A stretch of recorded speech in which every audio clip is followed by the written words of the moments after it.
Smacking, cracking, and watching. Follow me on Twitter. Subscribe. Damnation Season 1, Episode 8. This episode is called The Goodness of Men. Let's get to it. Make sure y'all like, comment, and subscribe. People of Holden need to realize that their power in numbers. There's more people, there's more locals than there are Legion members at this point. We're in the middle of a freaking situation in the middle of downtown Holden, right? It could overpower those cowards, straight up. It could happen. However, we have to wait because they left us at this huge cliffhanger, man. I mean, definitely a big moment. Next episode, it's gonna go down. It's gonna be full of action-packed, murdering, shootout, drama. Everything's gonna go down. Here's my thing. It was an escalation. And when we went from small hand tools to the sheriff being the only person with a gun, him holding that revolver, then it went to the extreme when we got the belt-fed machine gun. When that arrived on scene, that was game over. Seth got caught. They strung him up there. We have 2 people in the noose. Oh my goodness. Here's the thing. They are not going to have the pleasure. The new wannabe sheriff, Mr. Horrible Haircut, Mr. Overalls, Mr. Come to the fair and ruin it, to shoot your shot at being the future sheriff, Grandmaster Jackface. Look here.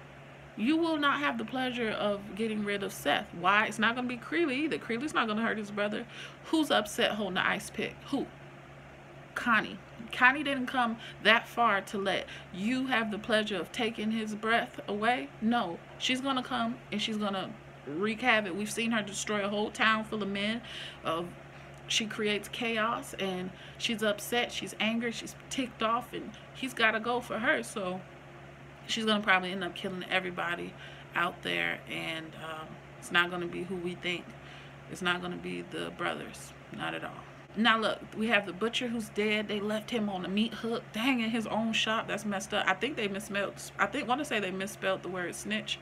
I don't know. Y'all have to run it back and drop a comment below. Let me know. Connie had my favorite shots, though. I'm not going to lie. There were 3 particular scenes with her, and that would have to be her holding the ice pick with a huge block, her perfect arrival at church, and the sick child, dear daughter, her being bedside night nurse, playing this fake mother, killer, assassin, kind-hearted woman all of a sudden.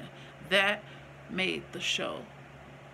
When that gave the show that extra not exactly the cherry on top, but like the little nuts you can put around the ice cream sundae. She was like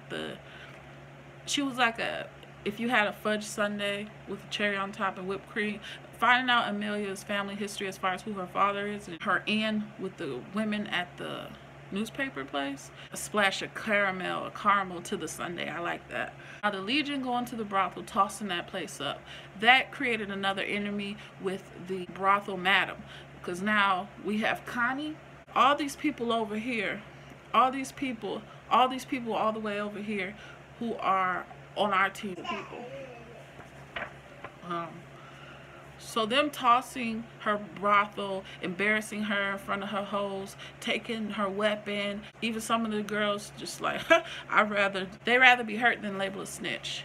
In the process of them tossing everything, they find out a deep dark secret of the brothers.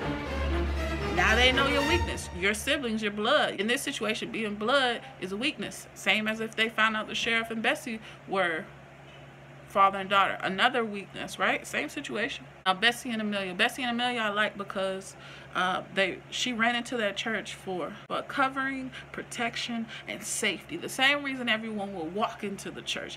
And she went in there, able to form this beautiful sibling and their love interest union, and then friends, and we have a standoff situation in front of the house. That scene also, as long as to put that on there with Connie, that was pretty dope too. Now the Sam Riley Farm Collective, that's like farmers market situation, and I don't understand that is good for the farmers too. So we got the haters that's like, nah y'all, this can't happen. But once people caught on to it, obviously it's a good thing. This is the first time they actually said, I think, the words racist bastards or racist period, to where they are putting their foot down, saying, hey, this is wrong. This is wrong, and we're not for this. So that was pretty dope of them to actually call it out in this particular episode. Now the father, I wanted to speak on him too. The father, when I say that, I'm talking about Creeley, is Seth's dad. He's a horrible dude, but at the same time, 50% of him is Creeley and 50% of him is Seth. So we see a lot of how they are, why they are. It's because that's who their dad is. So they're made up, unfortunately, from his DNA, from his likeness, and just they have their dad's habit. It's the truth. They're more like him every episode. Every episode we get to see that. Quote of the episode, we actually have 2 this week. This is why I can't let Seth go. You too weak. Too weak to handle You too weak to handle this ish on your own. Yeah. And that was dad to Creeley. Here, I thought you were just a preacher's wife. Here, I thought you were just a whore. Ooh, that was a good one. Anyway, I enjoyed this episode. I really think it's gonna go down. You know what else would be awesome in this big shootout? If the bank robber, what was his name? Leave Live, whatever his name was. If he comes back, that would be off the chain too. I enjoyed it. I really like Damnation. I appreciate them sending me that booklet for note taking and whatnot. I think it's gorgeous. I feel like the little reporter guy with the leather. I think it's a dope situation. USA, good job USA Network, good job. Anyway, y'all know how to do it. Until the next time, happy new year, peace.